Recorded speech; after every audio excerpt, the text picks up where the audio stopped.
Let's find some footing on day 3 of creation.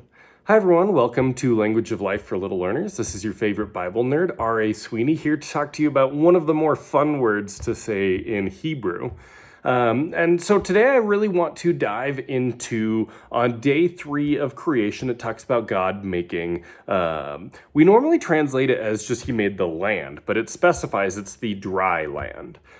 We talked already in a previous video about the word aretz being the land, and it's really the aretz is everything below the rakia that we talked about in a previous video as well. That separation between the heavens and the land. It's the down here space. It can be the ground, but the waters on the land can also be part of aretz. So really, I had said it's kind of like everything that we would think of as our planet, like everything within the planet Earth is oftentimes included in that idea for aretz. And so not that they're thinking of a round planet flying around the sun, but the stuff that we consider part of Earth can all fit in that. This is a lot more specific of a term, and so it's the dry ground. And like I said, it's really fun to say. I don't know, maybe it's just me, but I love to say it's Yabasha. If you guys want to say it with me, Yabasha means dry land, and we'll say that one more time. Yabasha means dry land, and it's fun to say. Yabasha. So fun word to say. Here in the Genesis creation narrative, we've been seeing a few things develop over the first 3 days of creation. So at first we saw that light was separated from the darkness, and it kind of made the two spaces, the light space and the dark space, the day and the night as they get named. Then we saw that the waters get separated by the rakia. So we've got the waters above. And if you remember, the word heavens looks like the waters there, as in pointing up to the waters there. It doesn't actually mean that, but it looks like it could mean that. And the waters below are the separation. The waters above, the water below are separated by that rakia. So everything under the rakia at this point is still just water. We've got the air space between the rakia and the water, but there's no land at this point. Or at least the way it's described, it's actually under the water, because it talks about the waters being gathered together so the dry land can appear. It's not like he just dumped some dry land on top. He actually pulls the waters back because they're covering the land. And so it's talking about collecting the waters into their own place so that the dry land can appear. And later we start to see things about like setting boundaries for the waters, which essentially is what the rakia is a boundary between the two waters, holding back the waters so that there's room for other things. But here we see the waters are collected all into their place so that the dry land can appear, and that's the Yabasha.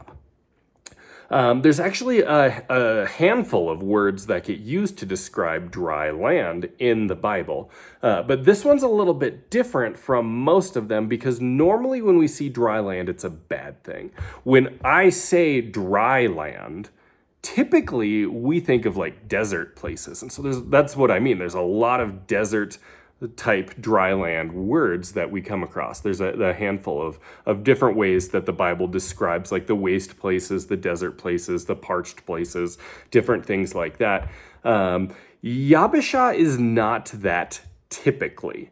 It's used almost exclusively to describe pulling back water so that dry land can appear. And so it's kind of, when you think about like people who are like lost at sea and they're so excited when they can get back on dry land. So the dryness is a good thing as opposed to like I've been on this, like stuck in the water just drifting on my shipwreck or whatever, and it's nice to be back on dry land.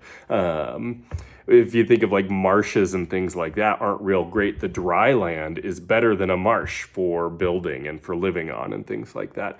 And so it's really talking about the land being dry in that way, in ways that are good. It's dry land in the fact that like it's not this soggy or watery land that isn't good for us to live on. It's dried out so that we have, firm footing, so that we have good places to build and we can grow crops and all those things. So not dried out and crusted and caked in desert land, but just not a watery existence. It's our space. It's the land that we live on. There's one example in Isaiah where it is used to describe. It really seems like it's describing a desert land, and so that's kind of an interesting deviation from the norm. Everywhere else that this word gets used, it's used in creation to say God made the Yabasha, the dry land. It's made in the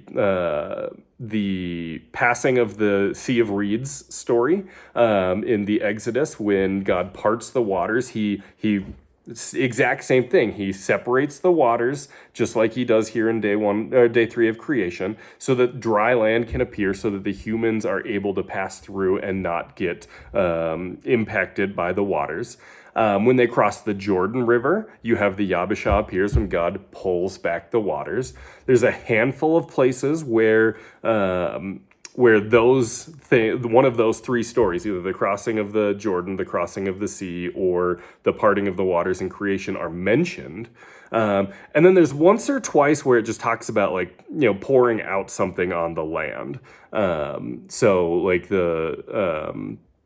in Egypt, Moses pours something out on the land and is trying to differentiate from the watery parts of the region. So it's almost always used in this positive aspect of, like, it's good that this land is dry as opposed to being marshy or covered in water or flooded or something like that. It's that dry land that we're able to live on. So Yabasha is a good thing that it's dry land. There's only that one instance in Isaiah, and there's some other things going on that makes it more, it's being used more poetically there, and there's reasons why Isaiah grabbed the word Yabasha instead of those ideas of being like a desert place or a waste place or a parched ground. So usually Yabasha means dry land in a good way. It's a space that land creatures can get out of the water and have a dry place to live in a positive way.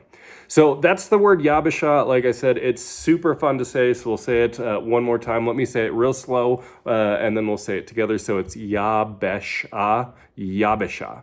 So say it together. Yabasha means the dry land. So if you guys are enjoying these, please make sure that you're subscribing so that you get our weekly vocabulary lesson. If you know other people that would enjoy them, please be sharing them so that we can help get just some more understanding of the Bible out to different people. Be liking, subscribing, those sorts of things help me reach a wider audience, and so I appreciate you guys participating in that. But for now, I'm really grateful you guys were here. Thank you for being a part of this, and I hope it's a blessing. Thanks, everyone.